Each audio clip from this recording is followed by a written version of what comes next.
गोंदिया जिल्ह्यातील अर्जुनी मोरगाव तालुक्यातील बोंडगाव देवी येथील एक युवक धुळवडीच्या दिवशी गावात मित्रांसोबत मौजमजा करून घरी न पोचलेल्या तरुणाचा मृतदेह तब्बल 2 दिवसांनी काल सायंकाळी 5 वाजताच्या सुमारास तिबेट कॅम्पजवळील इटियाडोह जलाशयात आढळला।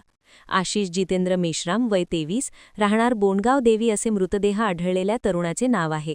आशिष हा मित्रासोबत धुळवडीच्या दिवशी मौजमजा करीत असताना गावातील अनेकांनी पाहिले होते, मात्र मंगळवारी रात्री उशिरापर्यंत आशिष घरी परतला नाही। कुटुंबियांनी त्याचा शोध घेतला पण त्याचा पत्ता लागला नाही। दुसऱ्या दिवशी वडील जितेंद्र व मोठा भाऊ प्रशिक नातेवाईकाकडे शोध घेतला, पण त्याचा पत्ता न लागल्याने वडिलांनी गुरुवारी स्थानिक पोलीस स्टेशन येथे आशिष बेपत्ता असल्याची तक्रार दाखल केली होती।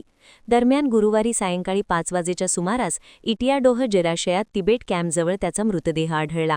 आशिषची आत्महत्या की घातपात याबाबत विविध शंका व्यक्त केली जात आहे। आशिषच्या वडिलांनी ही आत्महत्या नसून घातपात असल्याचा आरोप केला आहे, तर पुढील तपास किशोरी पोलीस करीत आहे। Sunil Kawale, the sting operation news, Gondia. The sting operation news, सत्याचे दुसरे नाव, अन्यायावर लेखणीचा घाव।